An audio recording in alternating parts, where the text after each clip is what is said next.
I think we're live. Hey everybody, I'm trying a new setup.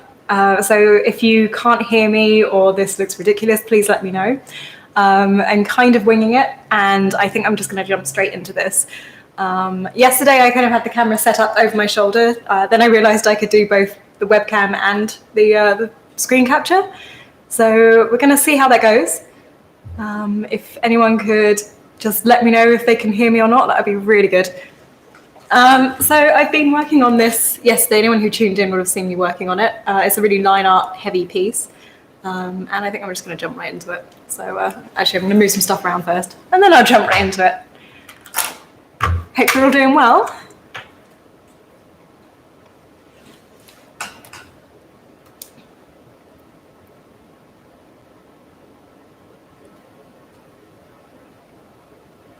It's always fun when you start back on a painting again and you're like, I can't remember anything I was doing.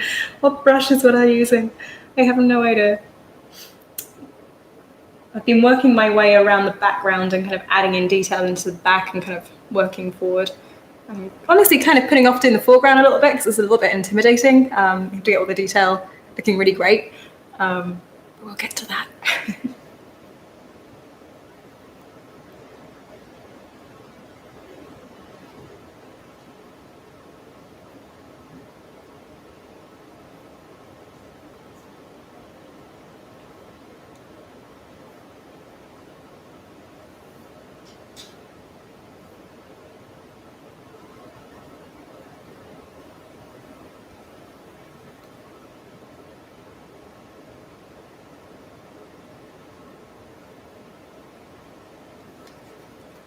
So I'm kind of making these up a little bit. These are kind of palms, I guess, like single leaf palms. I need to get the shape right first. So I'm kind of blocking in this leafy shape, and then I'll make them look a bit more palm-like. We were having a bit of a laugh yesterday because I couldn't decide if I wanted them to be palm or bamboo. They were both for a long time. That I'm committing now.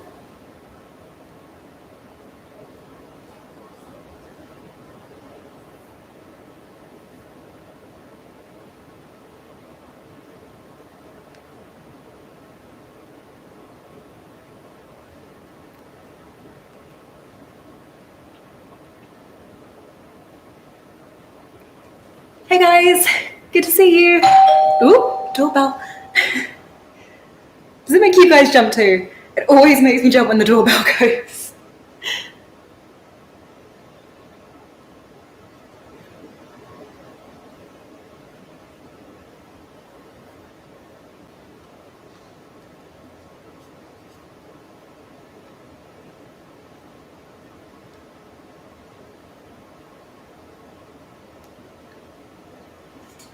Should I get the shapes right there at the moment?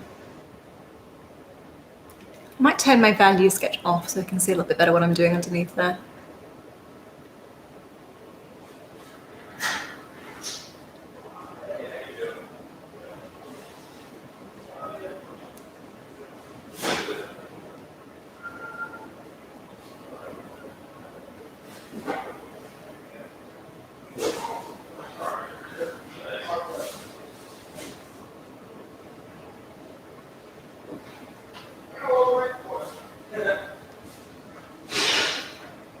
Sounds like fun stuff going on downstairs.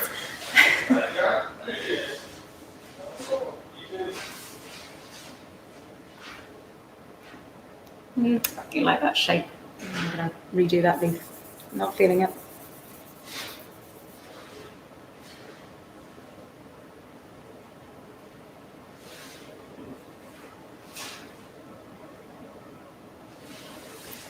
I quite often have to have a feel for shapes, so I'll kind of redo them repeatedly until I really like them. I tend to refine my drawing quite a lot as I go. I don't tend to get it right first time.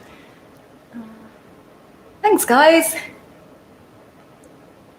Woohoo! I'm also on the East Coast of America, so good morning to you too. Good to see you all. Hope you're all doing well. It's nice and sunny here, which is hasn't been sunny for the last few days, so I'm pretty happy. My energy largely depends on how sunny it is, so Hi. Hi. How you doing? I don't know if you guys can hear from there, but Noah says hi.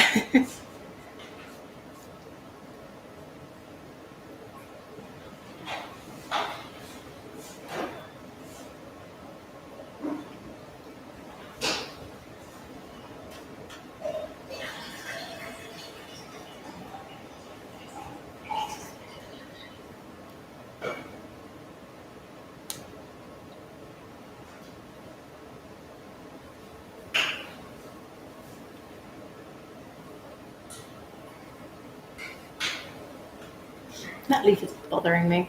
I'm going to leave that leaf till last. I can't seem to get the shape quite right there.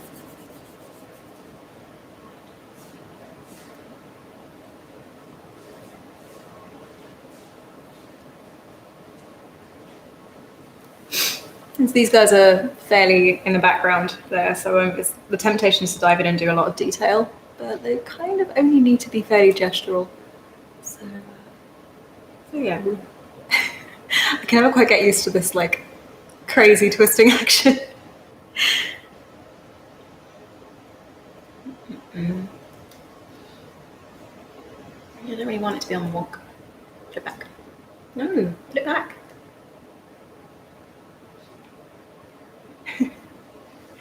Just checking what you guys are saying. I actually did my values first in this one. Normally I would just dive in and do the line art, but I found that I can get kind of lost when I'm doing that. I get too focused on the detail and lose sight of the picture as a whole. So in this case, I did the values first, which are hiding underneath.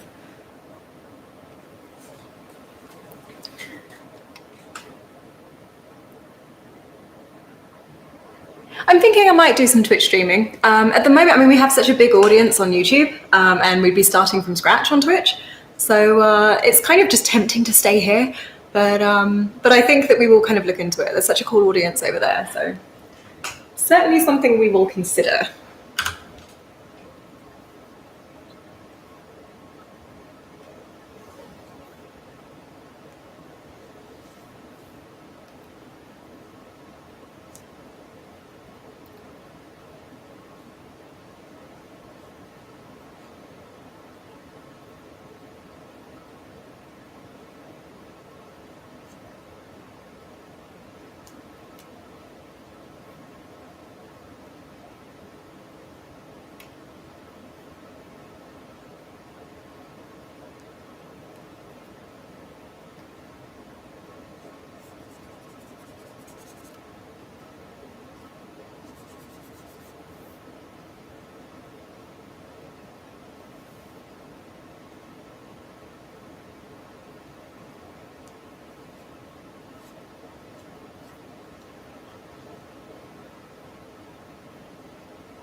Hey guys, just gonna catch up with the chat for a sec. So it looks like I'm gonna be staring at the camera because the camera is right behind my chat, so sorry if it's a bit intense. I swear I'm not staring at you guys. It doesn't actually have a name yet. I liked the idea of painting my characters from my novel who are kind of lurking in the value sketch off here. I wanted to catch them in kind of like an intimate, quiet moment in this like tropical waterfall location. It doesn't have a name yet. I tend to not really often have names until later in the process. The words, I'm not really a wordsmith. I'm not poetic with words. So trying to choose a good title for things usually happens in a panic after the painting is complete. It's not my favorite part. Hi guys, Christina. It takes a long time to do something like this. So this one, I think we're probably about the maybe like 8 to 10 hour mark on this now. So it's got a long way to go yet. We're probably going to do at least 15 hours on the lineup before we get the colours in there. So it's actually, to be honest, not too long a process when you consider the amount of detail going into it. It's not too bad. But it's a slow start kind of process. I found that when you just dive straight into painting, it tends to be much more rewarding quickly, because you get the colors in there, you get these big massive shapes appearing, and then you kind of start to chisel away at the detail, and the progress kind of slows down as you go. This way of working is so slow to begin with, but then once you've got all that line work in there and the detail, and you start adding color, then suddenly the lines are doing half the work for you, and like once you start adding color, it just ramps up, and it's like, oh, okay, it's like way closer to completion than I realized. Oh yeah, it's incredibly distracting to check the chat every now and then, but but I like doing it, so I can't just have you guys watching and asking questions and just ignore you all, especially while I've got no music on or anything. I would just be so rude. I would be kind of turning and checking as I go, so. Hi Dave, and hi Vanessa. Oh, it's so nice to see you all. Thank you for stopping in. It's nice to do streaming. It can be hard to kind of justify it sometimes, because it feels like someone was just saying, isn't it distracting to check the chat? Yes, it is. But I was saying yesterday, I'm quite extroverted, and it's nice for me to get excited about painting and sit down and talk about it while I'm doing it. It can be quite tedious for me to try and get my extroverted, hyperactive brain to just sit and draw on my own, and I tend to take breaks every kind of 10 to 15 minutes anyways, so yeah, it's kind of nice to do this. It can be hard to justify that time, but I think it is worth it.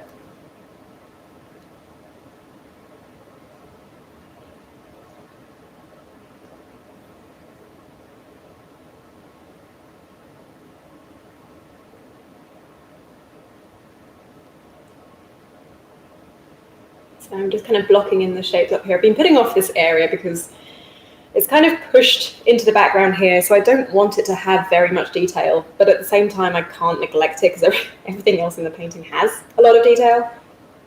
So trying to find the right balance of committing to doing something real here and not just losing my way with all this detail is kind of a challenge. But I think we'll get there. I think the key to this bit is to keep it very vague. Can you guys hear me okay when I'm kind of chatting over here? If you can't hear me, let me know and I'll try and not talk while I'm over here.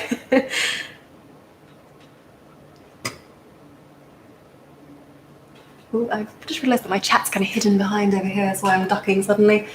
Thanks for complimenting the setup. It's, we moved into this house just over 6 months ago, and we had to kind of start from scratch. And it's only just getting to a point where I'm like, it kind of feels kind of aesthetic in here. It's like it's decorated or something, and I'm pretty proud of it. So then I bust out the camera. Oh good, I'm glad you guys can hear me. Let's see. Is Photoshop better than... I don't even know how to pronounce that, and I have never heard of it, so I'm afraid I'm the wrong person to ask about that. Learning digital painting, any tips? Oh my gosh, it's like learning French, any tips? Or that is a broad question. You're gonna hate me, but the real answer to that is practice. There isn't a shortcut. There's no way to quantum leap and just suddenly know everything. You really do just have to practice. There is a lot, so many resources online. There's loads on YouTube for free, so there's a great place to start. There's also plenty of paid courses that are wonderful. I'm going to obviously plug Art Camp because, hello. Art Camp is fantastic.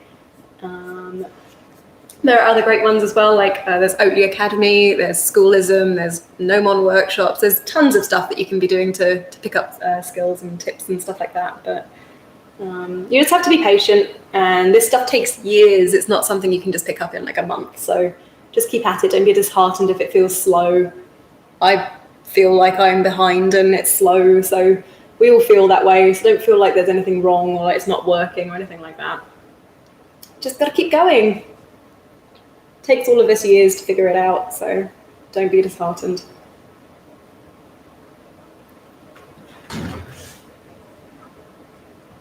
What is my novel about?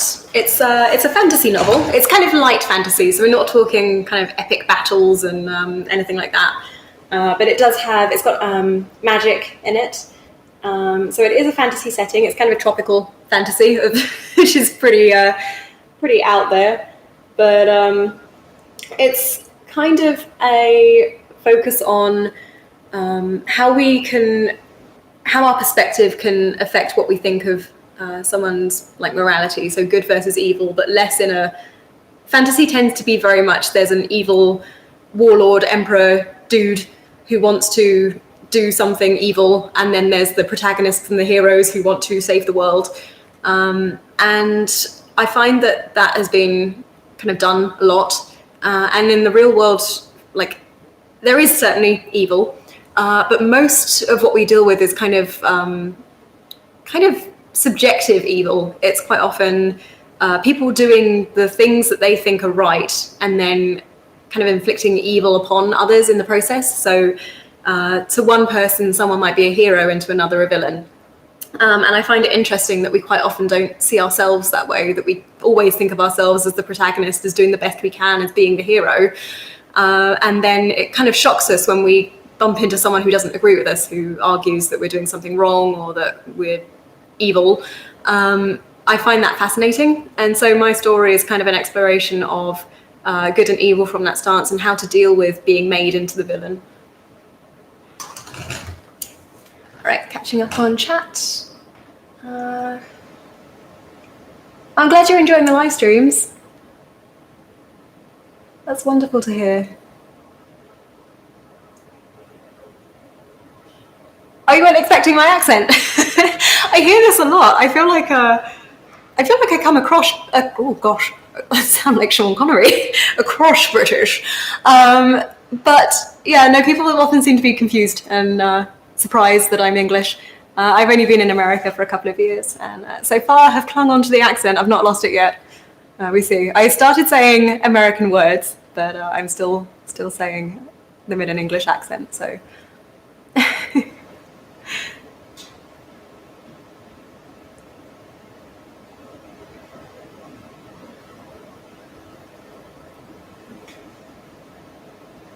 Oh, you guys are great. Thank you so much. It's so encouraging, because it can be quite daunting. Like, my multitasking is terrible, as you can see. I'm like turning around and talking instead of drawing.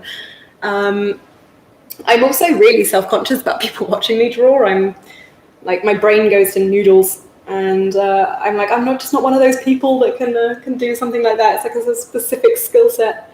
So the fact that you guys have been enjoying these and learning from them is it's really encouraging to hear. So thank you.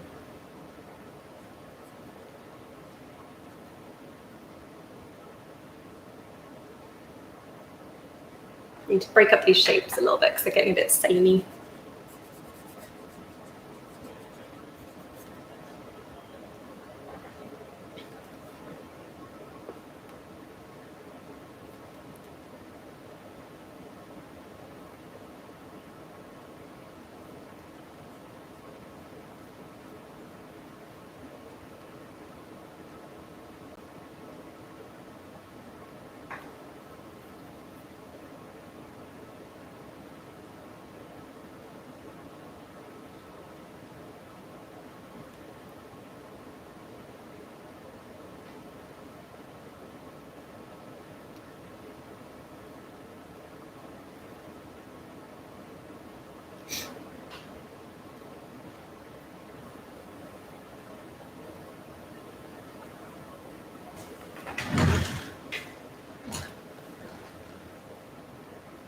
Aw, I'm glad you guys find it relaxing. I'd love to get some like chill, tranquil music going, but just dealing with that is just, sorry. Play your own tranquil music. I think I am going to do a grayscale to color workflow. I think that I'm going to have an easier time with this if I render the values in first and then add color to it. I have not worked that way in about 7 years, but I feel good about it. Like, my brain is primed towards drawing. Painting doesn't come so naturally to me. So I think that the grayscale workflow actually will work really well for me. So we'll see. What do I call the cargo compartment of the back of a car? It's a boot, obviously. I confused my friend Kate once. We were driving through a town in Pennsylvania, and somebody, it was a 3-lane road, and somebody was in the middle of the 3 lanes, and they just stopped the car and opened up the boot. So I exclaimed, "Oh my gosh, someone's just opened his boot in the middle of the road." And poor Kate sat in the back of the car for a good 2 minutes going, "What?" He opened his boot in the middle of the road. It took her a little while to realize what I was on about. No one normally translates for me. What do I call a small, round, crunchy baked treat which may or may not contain chocolate chips? It's a biscuit. It's a cookie if it has chocolate chips, but it's a biscuit if it doesn't. But I have to admit, I do like American biscuits more. I was adamant and stubborn that biscuits are cookies, and I was very upset when I learned that Americans don't call biscuits biscuits, they call them cookies. And then I had American biscuits and I was like, they're really good. So I'm afraid I've been converted to American biscuits. Let's see. Any tips for painting rocks? This one's quite a challenge for me. I've been really self-conscious about the way that I paint rocks for a long time because, my husband is incredible at painting rocks. It's kind of his thing. And trying to even get good at rocks when you are married to someone who is epic at rocks is, it's like this constant, challenge of oh God, everything I do is going to look bad. And I really struggled with them for a long time, but now I found that I really like drawing them. So rather than painting them, I've said before that I'm kind of more comfortable as a draftsman than a painter. I found that I really enjoy just kind of fleshing out the shapes of the lines first, where my husband, say, is much more painterly with it, and he does the shapes and kind of chisels down the detail. I will kind of almost do these kind of flowy lines until I figure out the 3D shape of the rock, and I'll back and forth it. So I'll, for instance, let's say this. I'm probably going to erase this. This is just for a demonstration. But this rock here, my PC's been a bit slow. So I will start kind of big, and I'll be like, well, this is the outside shape of the rock. And then I'm trying to think about the 3D shape. So starting simply, I'm like, well, it probably has a ridge about there, and it's probably going to have a bit of a curved ridge here. So I wouldn't do that because that's a hard edge, and I don't like that. But indicating these kind of wrapping around shapes to indicate that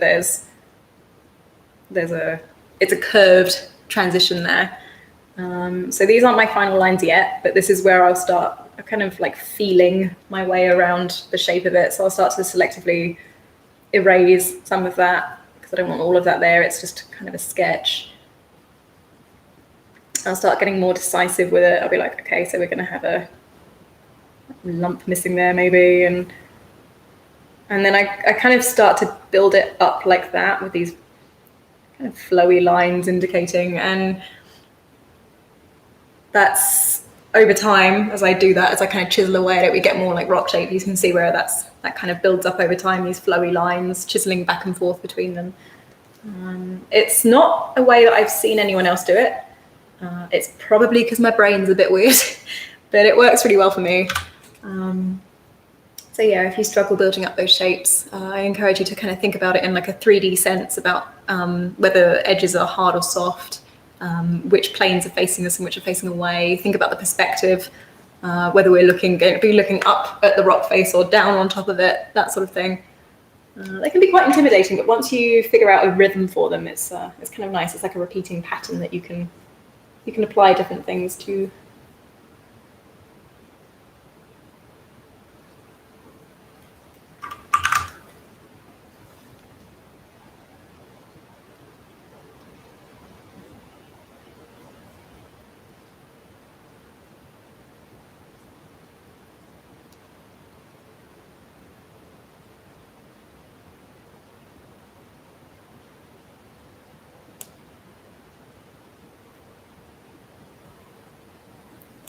The fun thing about working this way is that, obviously, these drawings I'm doing right here, these palms, are they're very simple. They're not exactly complicated. They are very simplified. They're kind of inaccurate, but when you zoom out, the whole piece works together. We kind of don't want photo accurate drawings all over the place because it's just going to be like chaos to read.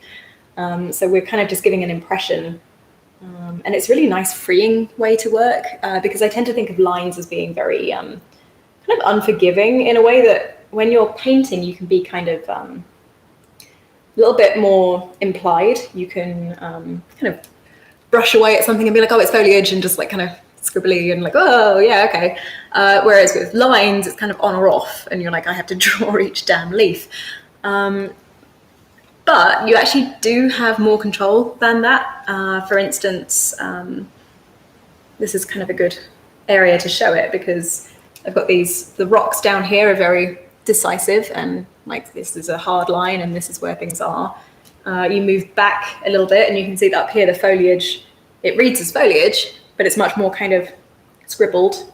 There's still some hard outlines on the edge to indicate, actually I'm going to harden that up a little bit more, to indicate that there's like a transition there between what's in front and behind.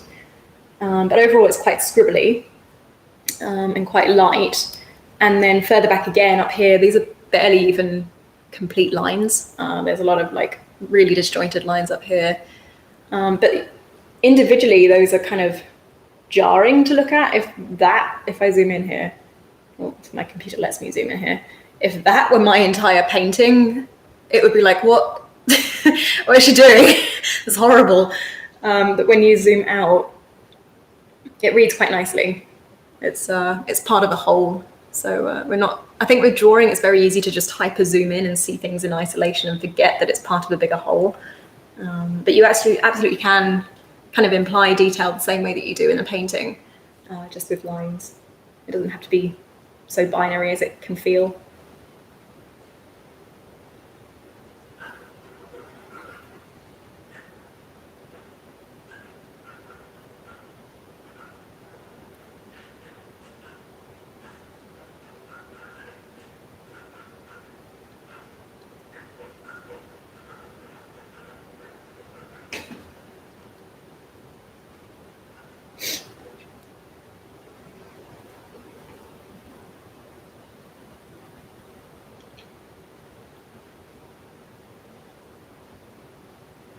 Okay, I'm going to take a look at the chat. I realise I've been ignoring you for a little while. Ooh. I've ignored you all for a little while, I'm sorry.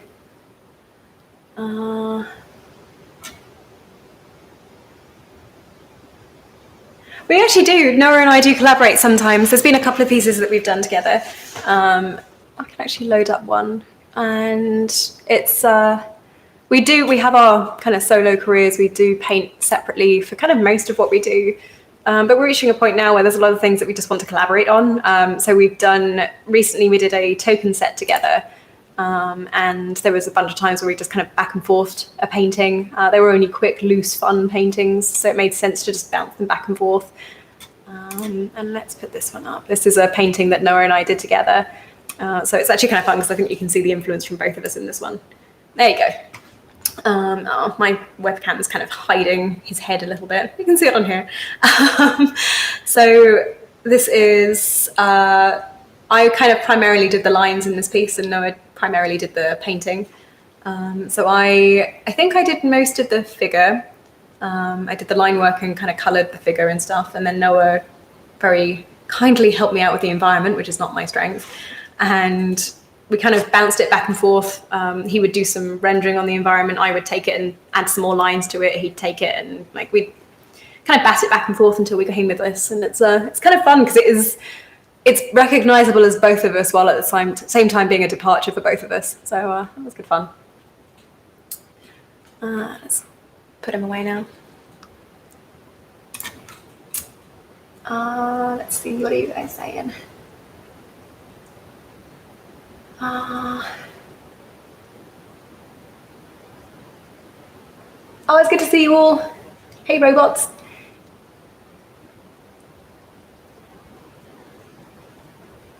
Sorry, I feel like you guys are just going to have to stare at my face going, oh, well, I catch up with chat. It's very flattering.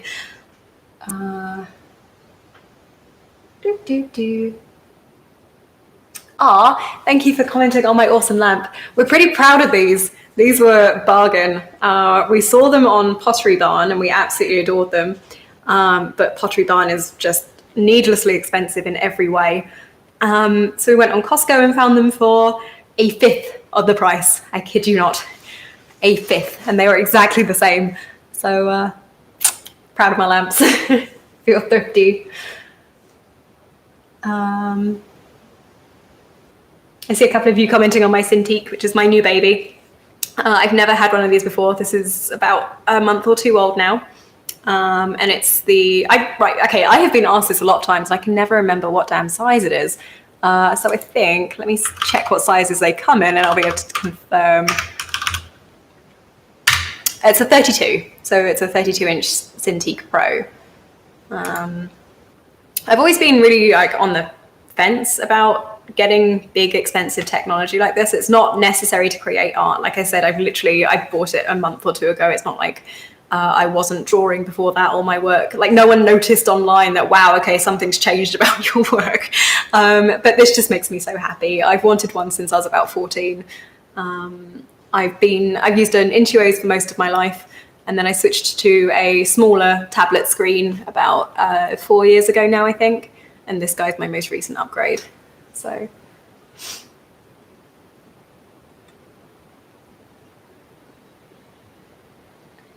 Yes, thank you for pointing out. It's really not hard to Google what a Cintiq is. You guys are literally saying its name.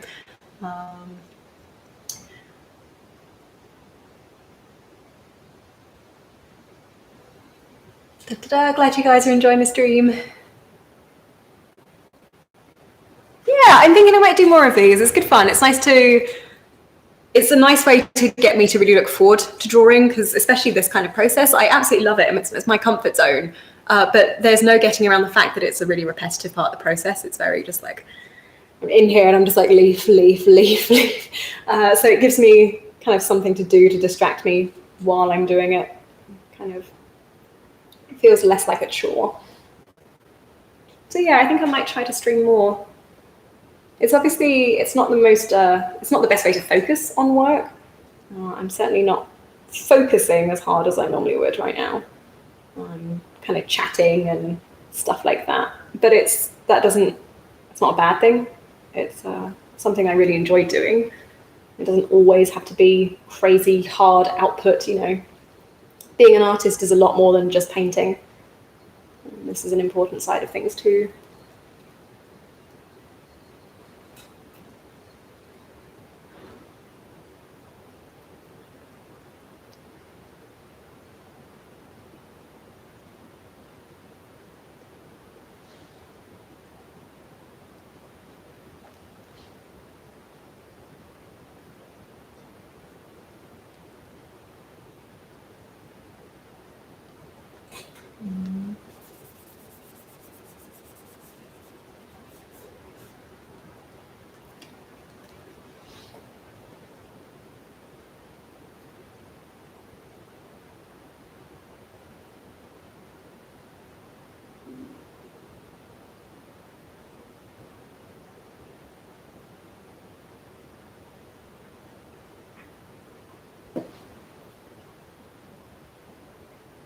I'm trying to vary up these shapes a little bit because it's kind of getting a bit repetitive. They're all going like this, you know.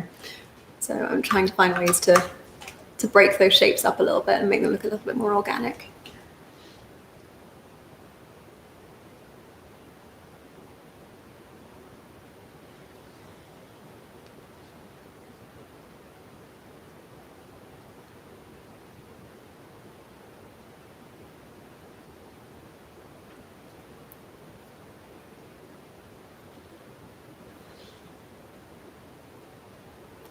This is me kind of vaguely implying a bush here. I'll probably put a little bit more effort into this guy.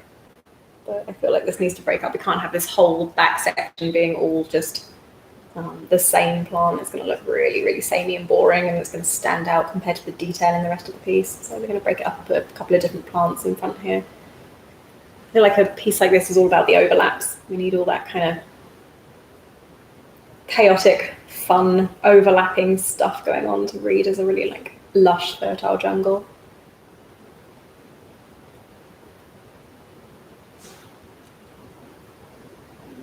Oh man, my stomach is actually rumbling. I'm hoping the microphone is not picking that up.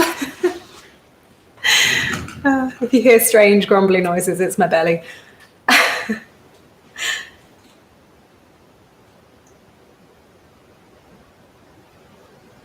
see.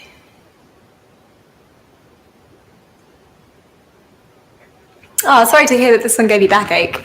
I haven't experienced that yet. I think actually it's better for me because it's kind of up at a high angle, and I tend to be like up against it. Whereas when I'm using, if I'm using one at like a lower angle, I tend to be more over it.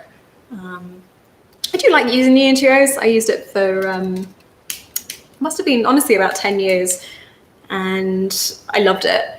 But once I started using a tablet screen, I bought a Mobile Studio Pro because I was going to be traveling around a lot and I needed something mobile. And once I got used to that, I just couldn't go back to Intuos. It was just like a disconnect between my hand and the screen. And I just love the feeling of getting up and doing stuff here. I don't know, makes me happy.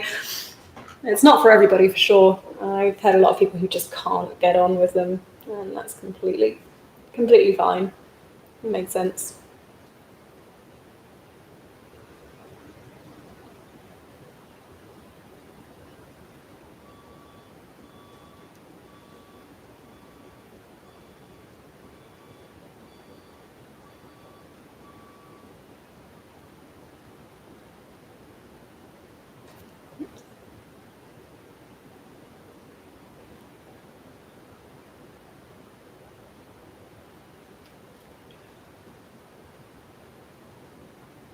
My computer's having a bit of a meltdown.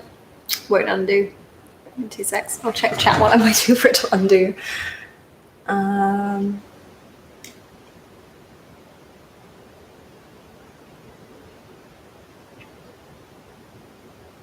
Oh, thank you guys. I'm glad you're enjoying it. It's really fun doing this one, pulling it together, because it's so out of my comfort zone, but I feel like I'm finding a way of working that I really enjoy. Trying to do landscape paintings has been something that's been a struggle for me. I can physically do it, but it is 40 hours of torture trying to get myself to sit down and do more than 10 minutes at a time on a painting like that. It's just, it takes like a month and it's ridiculous. But this has just been a joy from start to finish. I started it a week ago, and it's probably, I'm hoping it's not going to take much longer than another week. And it's amazing what happens when you enjoy what you're doing. It just radically changes everything.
That leaves a little bit drunk.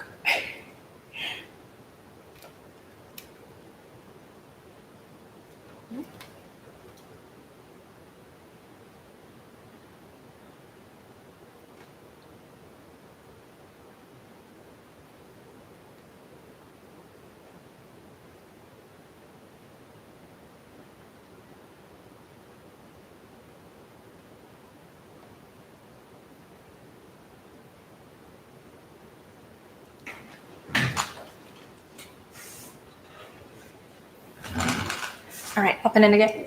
Hi. You get to see my face again for a minute. Let's see.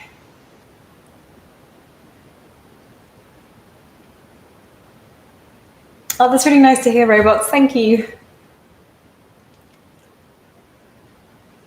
So Nixon, you're asking tips on not zooming in to do line work. Can I ask a little bit, like, what do you mean by that?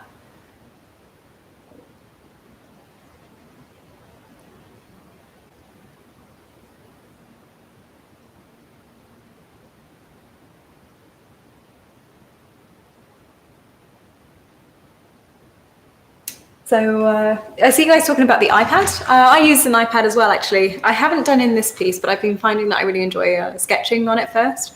So I don't think I could complete a whole painting in it just because this is how I like to work. I like being, like, I like having a big setup. It just works well for me mentally. And whereas being on an iPad is much more kind of, to me, rather than being like this, I'm kind of like this. And I have this little thing and it's very kind of laid back and it's just not the right mental space for me to, like, even when I have it like on a stand or something and I'm using it properly, it's a bit like house sketchbooks. Like, you don't really think you're going to do a full epic painting in a sketchbook. And the iPad feels more like a sketchbook to me. It's kind of the right size for it. It's mobile. It's like, whereas like a big canvas or a big tablet or big monitor or whatever it is you're working on, that is way more kind of mentally connected to me with finishing a piece. I think that they're really powerful, and you can certainly, there are plenty of people who do full paintings on Procreate and the iPad, but it's just not for me, I don't think. So Nixon, you said you have to rely on zooming in to do clean lines on digital, but you lose the big picture. Okay, yeah, no, that absolutely makes sense. I am quite zoomed in here. The thing is, it's because it reads like I'm not zoomed in because the monitor is so big. But you know, the scale of that I'm working on there is kind of, for a background element to be that big in front of me, it's quite zoomed in.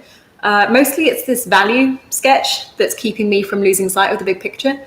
So it's very easy to just kind of get carried away and start hyper-focusing on one area and forgetting what you're trying to do as a piece. That value sketch is really keeping me just together and reminding me, like in that value sketch, literally that is a grey blob. There is no detail in that, which is kind of reminding me that this is like a background area, whereas, like, you know, these rocks have a little bit more detail in them. There's more information down here about the kind of grass and stuff like that. So the value sketch is really what's keeping me on track. It's not really to do very much with the zooming of the line art, I don't think. I think people get a little bit unnecessarily uptight about zooming. I think it's one of those things, it's a gimmicky kind of rule that's punchy and makes sense. But people take it too far. They think that, you know, zooming in ever is a sin, or like if you've zoomed in, it will show. It's actually more just that you need ways to make sure that you're not losing sight of the big picture, and zooming is a way of doing that. So for me, it's the value that's like, and I will kind of tab out every now and then to make sure it's reading okay. And I'm like, yeah, cool, it's fine. But mostly, I wouldn't worry too much about. I had a lot of trouble when I was getting started that I felt frightened of zooming in and rendering anything because I thought that was a taboo. And when I was working traditionally, I felt like I wasn't allowed to use small brushes because that's a taboo. And everyone's like, you need to use bigger brushes and stop getting so noodly and tiny details. And the truth is that kind of hindered me for a long time. I just felt like it was a bit like someone tying my dominant hand behind my back and being like, paint with your left hand. Like someone telling me that I'm not allowed to zoom in and look at the details when my brain works that way. It was just horrible. I just didn't enjoy it. So I think that zooming is just a singular tool in making sure that you don't lose sight of the big picture. I think there are also other ways that you can do that. So for me, the value sketch is where that's at.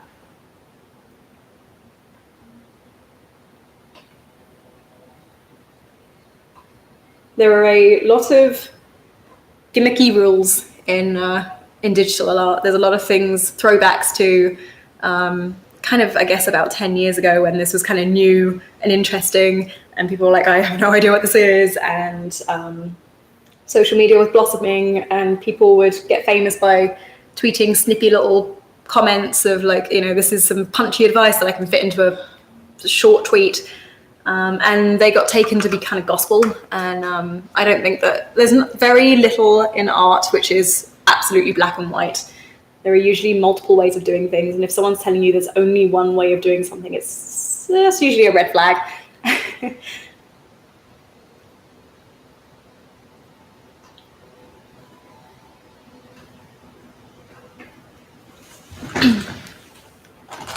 Let's see.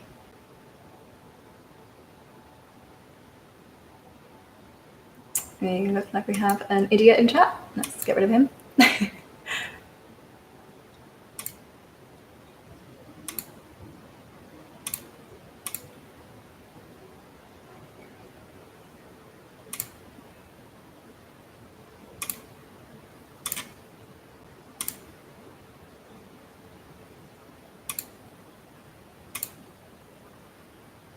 There needs to be a cleaner way of getting rid of people in YouTube chat. There's like a million different ways to kind of hide somebody, but they're all just kind of weird.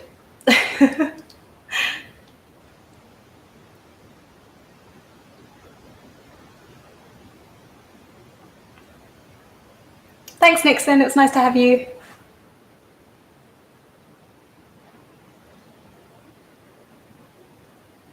Yeah, you gotta love the crazies. It's just fascinating.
Excuse me.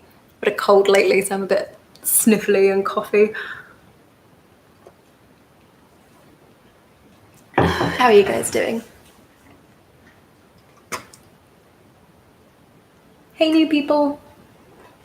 Was there a particular motivation or inspiration for the image? That mostly comes from the fact that it's my novel. So that's like a really nice way of having kind of constant inspiration, is having a story that you're writing, and there's just so many scenes and stuff like that that I want to depict. So my characters are chilling out in the water down here. I'm not touching them until I have good reference for them, which I'll be shooting later this week, I hope. But yeah, so that's where the inspiration has come from. The whole setting is like a tropical kind of vibe, and I just wanted to do this nice kind of cozy, intimate moment that kind of captures the feel of the world and their relationship and that sort of thing.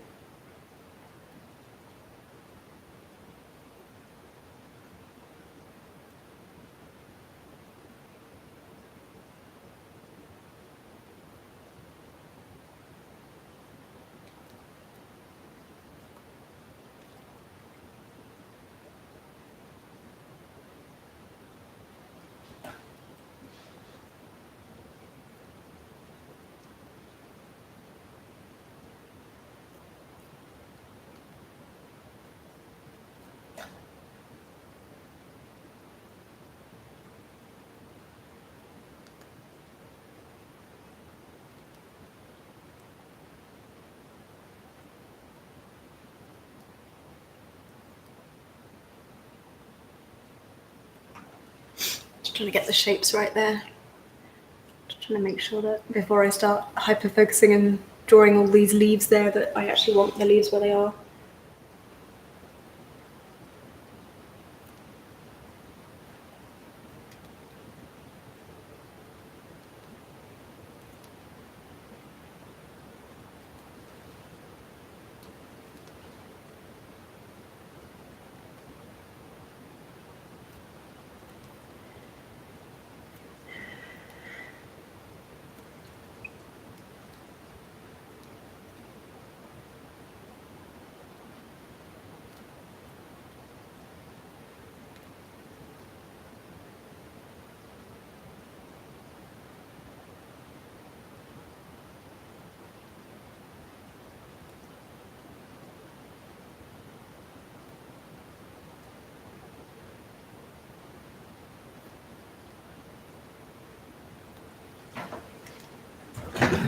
what you're up to.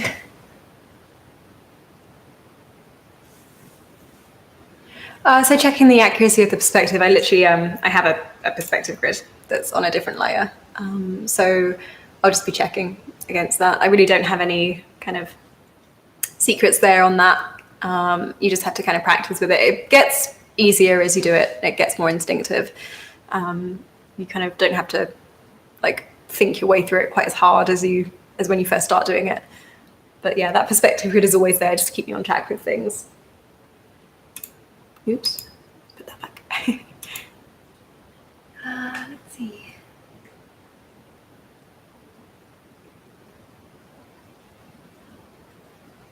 Yeah, I absolutely agree, Dustin. That's part of why I got a bigger tablet, is because I do tend to zoom in a lot and get kind of hyper focused on details. And this allows me to reach the level of zoom that I need to without losing sight of everything else.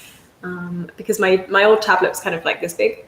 So obviously if I was at this level of zoom, I would just not be able to see anything else and I would just forget that it exists.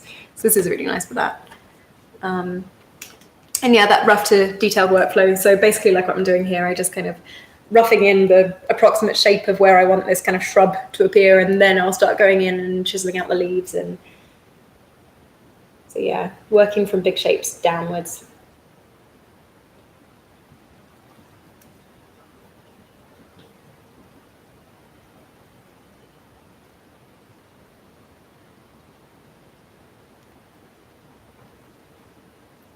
Trying to decide how much detail I actually want back here. I'm drawing with these leaves and I might kind of erase a lot of them afterwards, but it's almost like I'm doing a sketch here, and it's nice to, I like to chisel and work back and forth.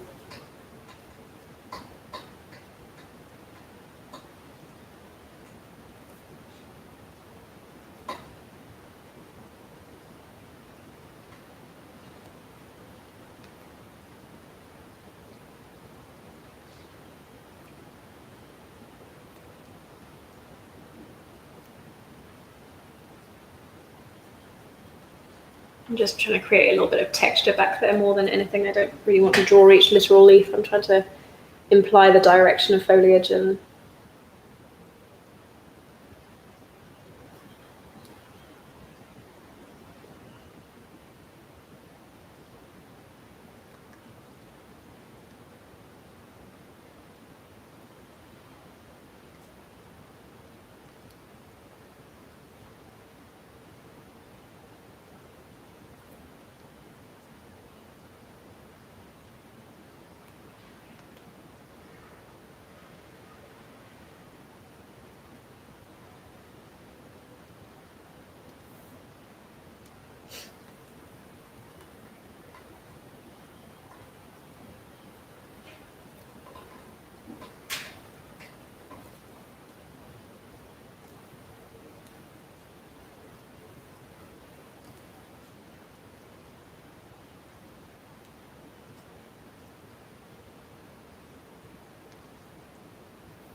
okay, let's see what you guys are up to.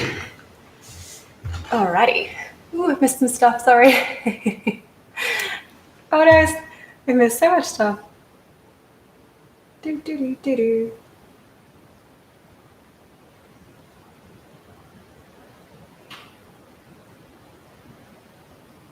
I'm not super interested in getting really realistic detail in the foliage. My hope is that overall it's going to read kind of as a unit. I think that realism has its place, but it's not in this painting. It's certainly, accuracy is important to me. So I want them to look well drawn and deliberate and confident, but I want them more or less to work as like, I want them to have strong silhouettes. I want them to read nicely together, and I want those patterns to really be kind of harmonious. I could spend forever perfectly drawing palm fronds, but it's just not necessary for this painting. It's more important to me that it's cohesive and emotional as a painting. I want it to be well designed, not well rendered. Does that make sense? I don't think that that realism is always the answer. Let's see.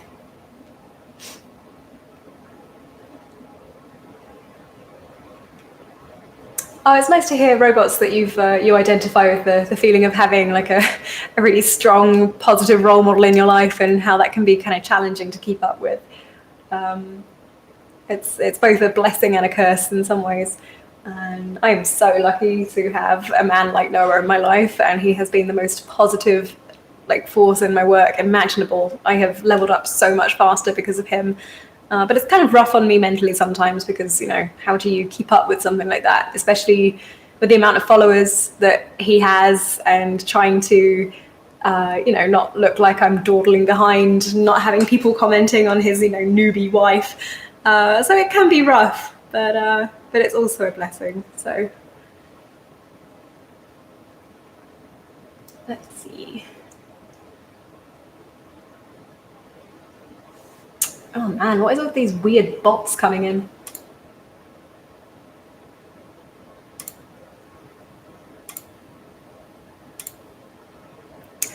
Spending more time reporting hateful comments than I am doing painting. Yeah, maybe I should try and organize to get a moderator.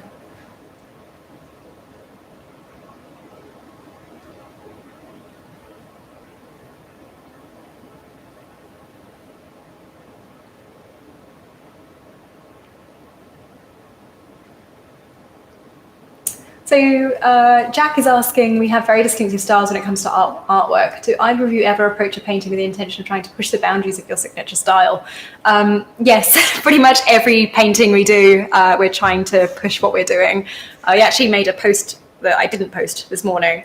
I will show you. You can get just a kind of a glimpse of just the variety of artwork that I've done this year. So I don't know how well this is going to read. I'm going to put that, woo, you can see my crazy lighting. Let's try and turn that down a little bit. I don't know if you guys can see that. There you go, that's a bit clearer. So you can see just the crazy variety of stuff I've been doing this year, and how as a unit it's very scattered and all over the place. So you can see that, yeah, we spend a lot of time trying to push what we do. We don't really do comfort zone very much. We're always exploring and experimenting. So okay.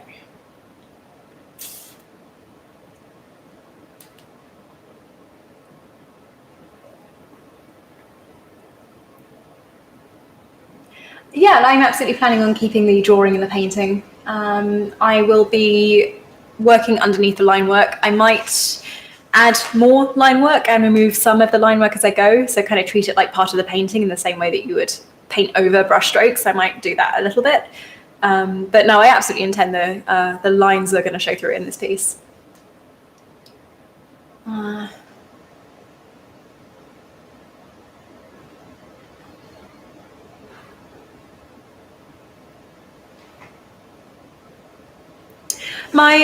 So someone's asking if I spend time world building.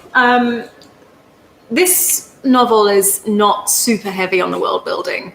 I love world building, and I look forward to one day doing a novel where I do more of it. But in this case, the more important thing to me was the theme. So the idea of exploring morality and good and evil and that kind of stuff that I mentioned earlier. I felt that getting really super into it with the world building and inventing fantasy races and having crazy laws of nature that don't exist in the real world and all that stuff would just be a distraction from the main theme. I spent a long time doing some world building for it. I liked the idea of having maps and different countries and all the stuff that comes with world building. And I realized that really it was just all distracting away from the main theme. And that is way more important to me in this piece. It's more about the human connection and the way that people deal with things, not so much the way that globally people deal with things or massive population politics, that kind of stuff. It was way more on a human level. I wanted the characters to not be, I find that world building often encourages you to focus on nobility and all that craziness. I didn't want my characters to be royal or anything like that. I just wanted to be normal people in a fantasy world. And it was way more about the things that they go through than the world they live in. So it's actually very limited world building in this piece, but in this novel, I mean. So yeah.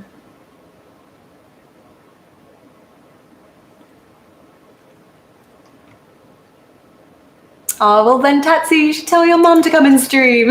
Where are all these delightful people coming from? Yeah, I think we'll need to get a moderator on here. It was easier yesterday. There was only one person posting stupid comments yesterday, but today's a lot bit more difficult.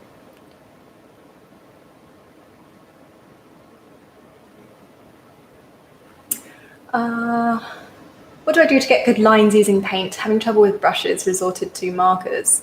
That's a tricky one. I think that you have to, it's really medium dependent, you know. It depends what paint you're using, what colors you're using. I find that sometimes thinning the medium down a little bit helps. So when I'm doing line work, I like to make it really like glide. And sometimes if you're using something like acrylic or oil and you're using that straight out the tube, it can be kind of heavy and it drags, and as it peters out, it kind of, rather than being a nice smooth blend out to nothing, it comes out kind of jagged and chunky, like it's like on off, and you get that kind of scratchy kind of look, which works for some people, but for me I really like it to be almost like butter, painting with butter. So I tend to thin down my medium a little bit if I'm doing line work in it, but yeah, it really does depend. You just have to practice and do what feels good. I think people kind of hope there's a right answer for things, but a lot of the time it just depends on what works for you, what feels right, and you just have to experiment and practice.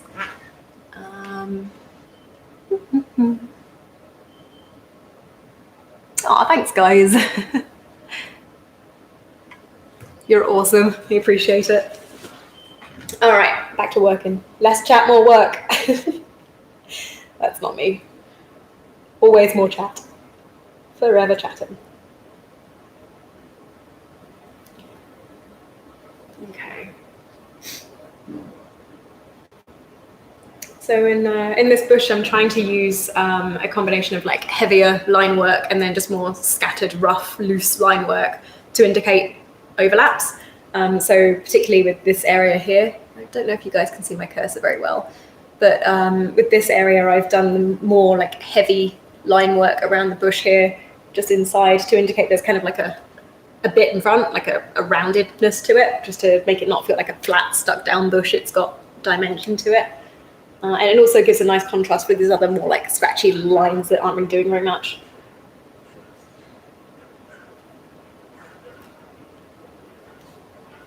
Line weight is an incredibly valuable tool.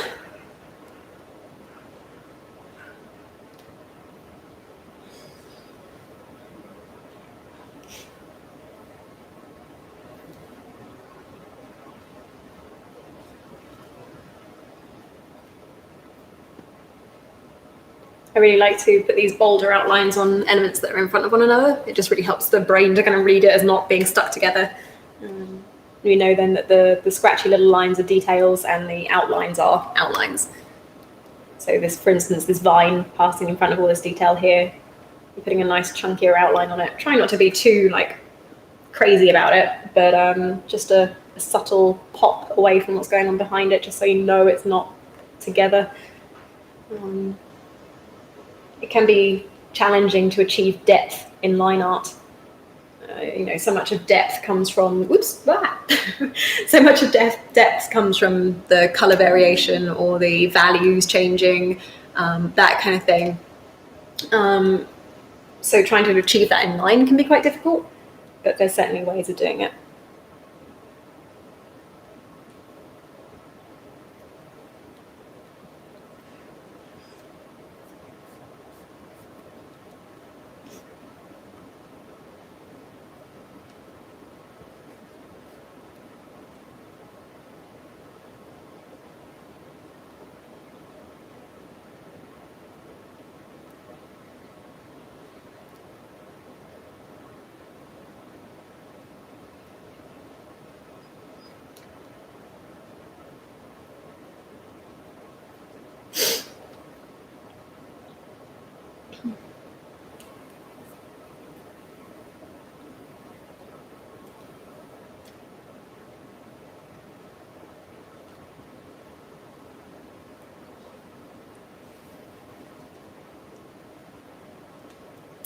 I'm gonna come and check in on you guys.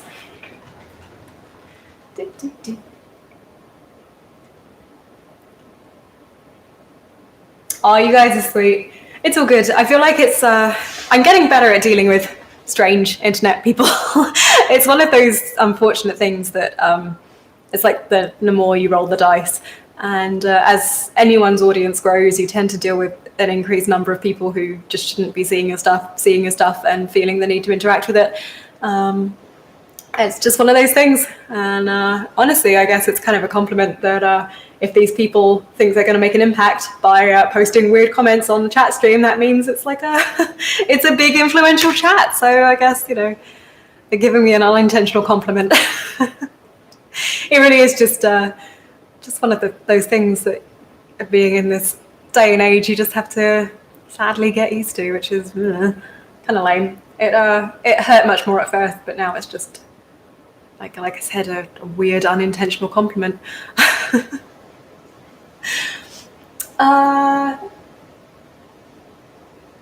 So yeah, someone asked me how long it takes to do pieces in general. I do time myself, actually. I've got better at doing it lately. I never used to time myself, but I do now, and I found that I don't take anywhere near as long as I thought I did. So I'm glad I did start timing myself. For my more elaborate, crazy painted, full background paintings, I can spend anywhere up to kind of 40 hours, but that is not my standard. I'd say that my standard is about 20 hours. I'm hoping this is going to be no more than 30 hours. It's been probably about up to close to 10 hours now. I might be able to do it in 20. We'll see. I have no idea. I've never worked this way before, so we'll find out as we go, basically.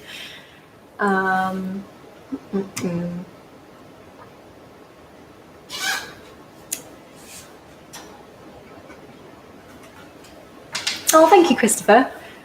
We do have, so you're asking, do we have our own workspaces?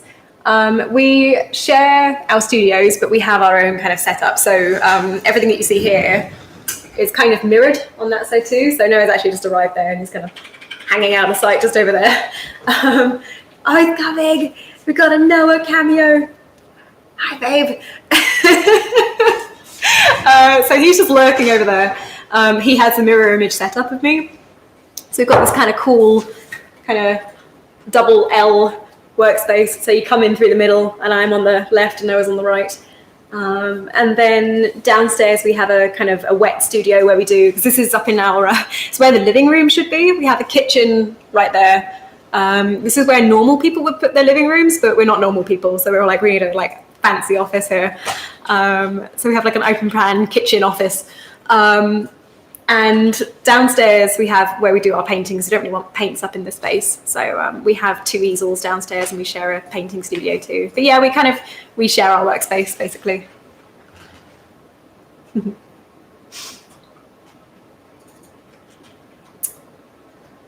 So you've asked as well, how do we figure out our work schedule when we work together?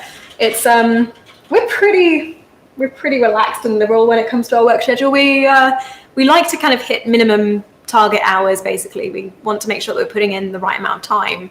But the amount, like when we do that work isn't strict. So we kind of have a goal in mind for how much we want to get done, but we'll just take it as it comes.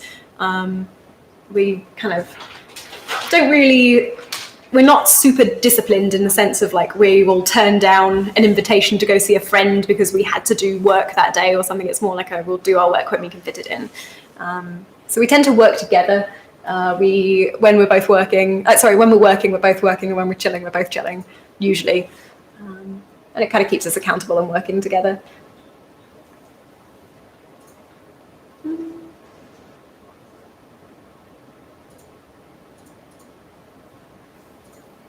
Yeah, so I see someone saying how they wish they could finish a painting in 20 hours. It really is. I think as you get more confident, you spend less time trying to make those early decisions, and then it really is just execution. So I think once I got better at planning, when I stopped faffing around in the planning stages and really kind of, because I always just want to dive right into, especially I love this stuff, I love the line work, I just want to dive straight into drawing the damn leaves, taking a moment in the beginning and really planning things out and making sure you have like a clear roadmap for where you're going with the piece. That can really speed up your workflow. and just getting more confident and spending less time kind of redoing decisions or things like that. It does get easier. But yeah, I mean, I honestly still mourn that I'm a slow painter. I'm getting better at that. Noah is like, you're not a slow painter, and I'm I'm like, oh, I'm so slow at painting, and Noah's like, you're really not. Like, just paint more, and I'm like, okay. So I think we all feel like that we're not painting fast enough, but it does improve, I swear.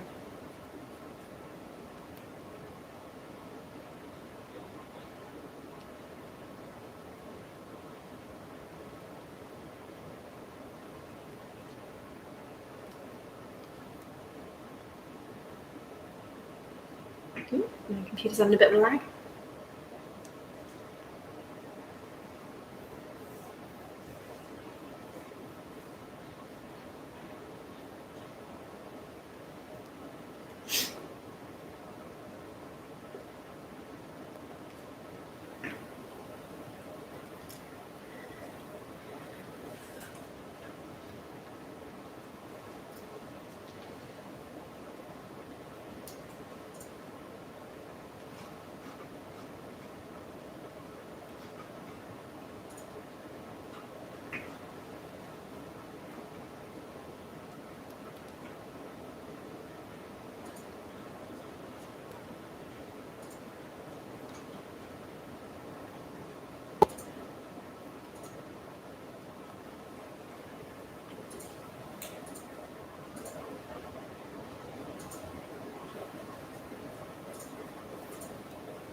What you guys are up to? Oh no, my mentor Frey is back. I have been hydrating. Well, no, that's not very good for like an hour's worth of streaming, is it? And I haven't saved. I'm saving now, and I'm drinking now. Thank you, Frey. Behaving myself. Hey, hey.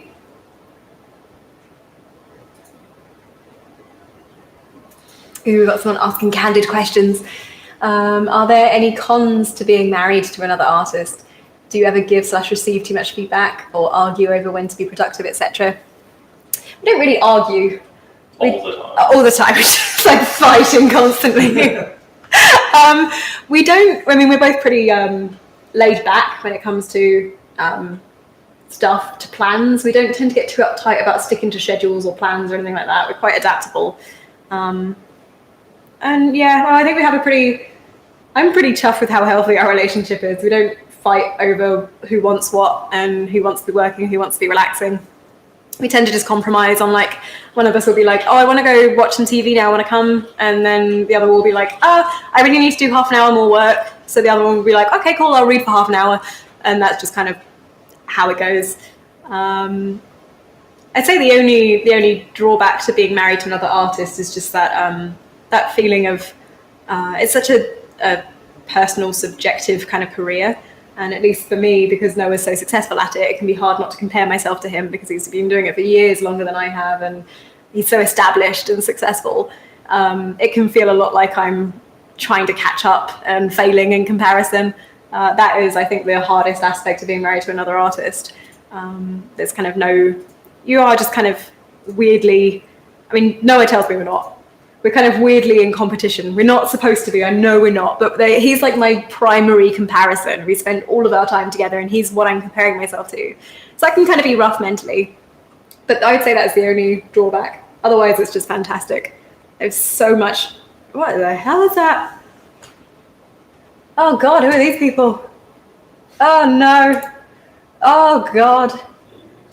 Yeah, by weirdos again. There's been an increase in weirdos today. All right. Hide. Hide. Thank you. They are just coming out in droves today. Good Lord. Well, thank you guys for putting up with the weirdos.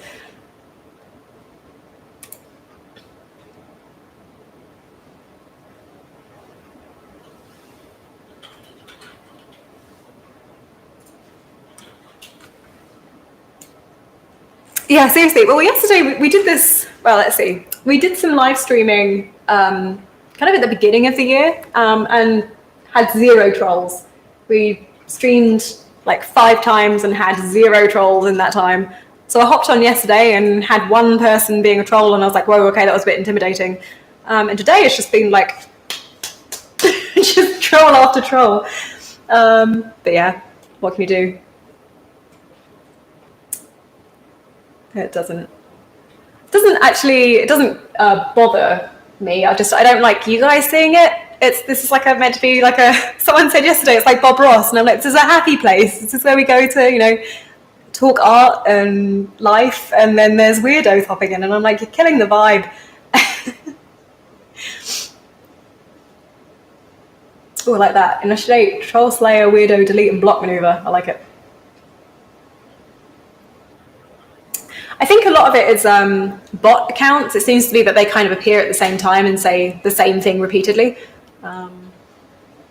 There's been a couple of, maybe like 1 or 2 who've probably just been bored, who've navigated to it and gone, I've got nothing better to do. But mostly I think it's just bots.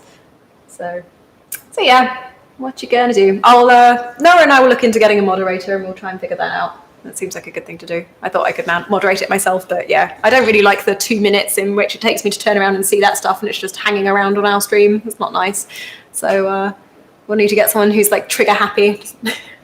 Dubious, get blocked.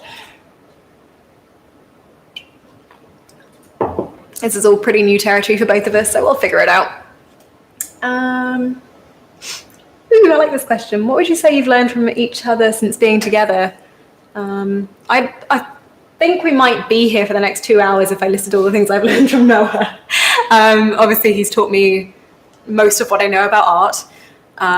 He has taught me to be a more calm, stable person. He teaches me to be motivated and disciplined. He teaches me that there's more to life than just, things like earning money and success. He teaches me to appreciate the little moments.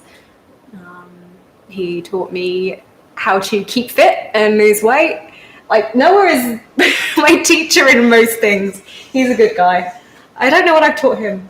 Oh, that sounds so. Yeah. Yeah. Aw. I think so. That's nice. It is. Still get kicks out of the idea of being able to teach Noah Bradley anything. Still a fangirl at heart.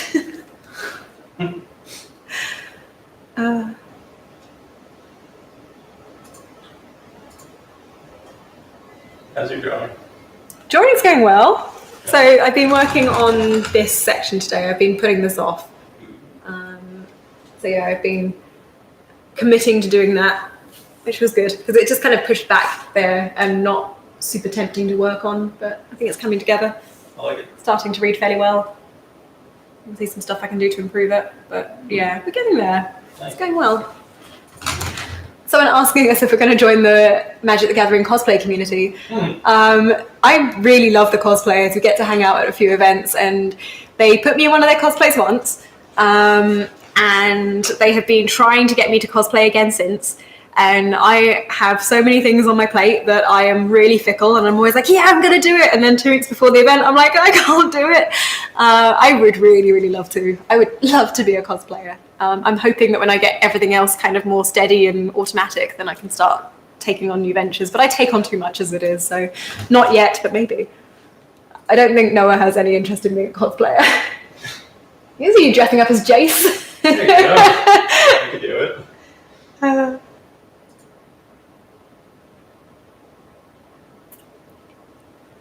Someone wants to see my wedding ring. I'm like, here it is.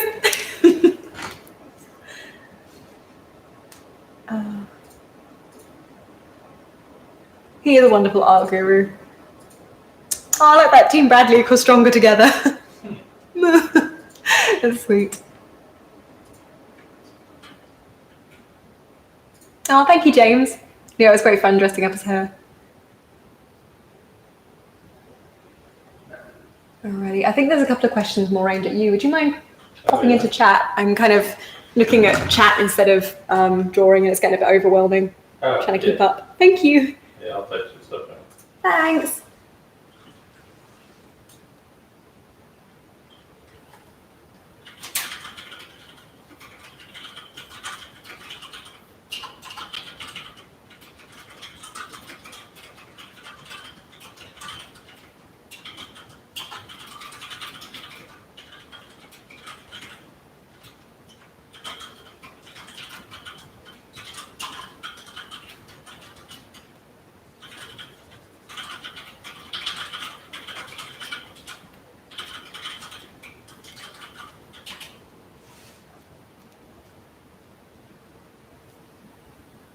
Oops, there's some lag happening. Come on, computer, you can do it.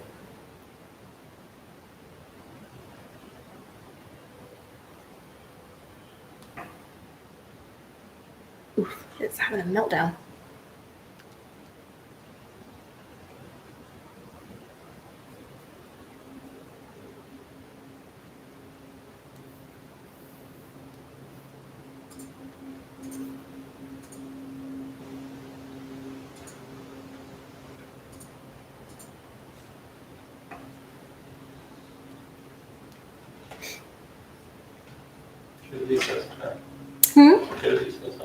Oh, hi, Josie.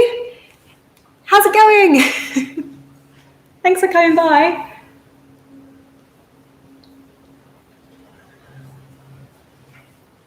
I like the idea of getting some like droopier trees, like the branches coming down here. I'm trying to like plan that out at the second.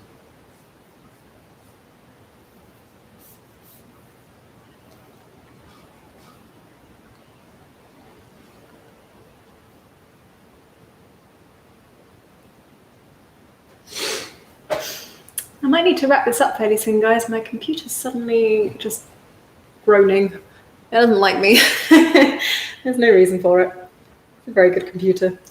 So yeah, it might be time to start wrapping things up and let it have a breather.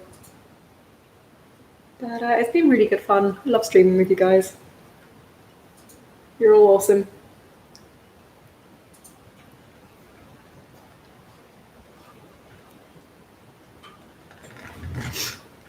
I'm going to save, and I'm going to drink some water, and I'm going to check the chat.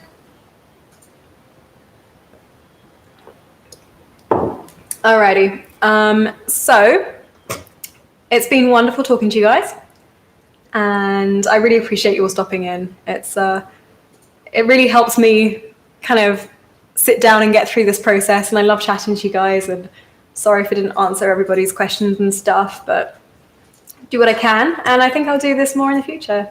But love you all, and catch you later.